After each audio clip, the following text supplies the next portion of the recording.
د فروری په 28مه نیټه د سوات ادبي کلتوري نړیوالې جرګې د سوري لاندې په اسلامیه کالج سیدو شریف کې د فضل محمود روخان صاحب په صدارت او ابراهیم دیولی صاحب په مشرۍ کې محترم شمس الاقبال شمس صاحب ته په ښایسته خطاطۍ او ادبي خدماتو د سوات د ټولو ادبي تنظیمونو په مشاورت سره د شمس القلم په خطاب ونازولی شو چې د نظامت چارې فیض علي خان صدف، daryab دولت خیل او اختر ایوب وار په وار ترسره کولې.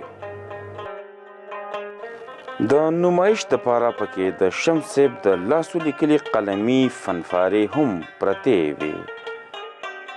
د خطاب د دستورې پرانسته سپدا ډول وکړی شوه.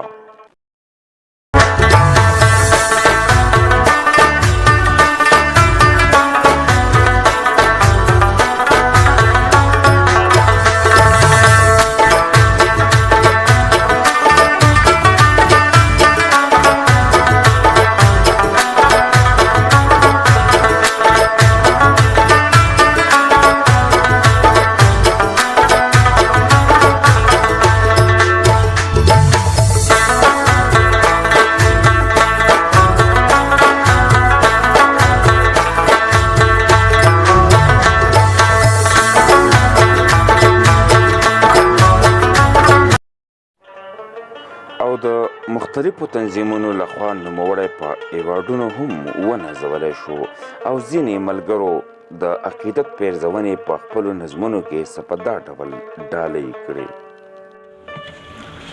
ستا فکر حسن ور لکه ګلاب دې جانانا،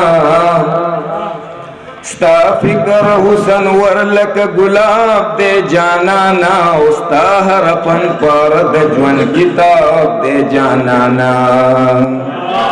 د مینې مجسمه ده او خاکسار شمس الاقبال، قابل دې د دستار د هر چا یار شمس الاقبال. جوړ کړی پسله کې هر سړی لا خپل تصویر دی، شمس داسې هنرمند دی او شمس داسې مصور دی. او شمس الاقبال شمس صاحب د ټولو راغلو مېلمنو شکریه ادا کړه. خدای پاک په قلم باندې او د دې په لیکلو باندې قسم کړی. ګرانو مینوالو، د ټولو نه مخکې زه خپلو ټولو راغلو مېلمنو ته، شاعرانو ته، ادیبانو ته، لیکوالانو ته او په تېره د ضلع سوات د ټولو پښتو ادبي تنظیمونو د زړه تن نه شکریه ادا کوم. جم خان انقلاب چې تاسو ته هرکلی یم. د شمس الاقبال شمس صاحب په هکله باندې تاسو څه ویل غواړئ؟ مهرباني ستاسو مننه کوم.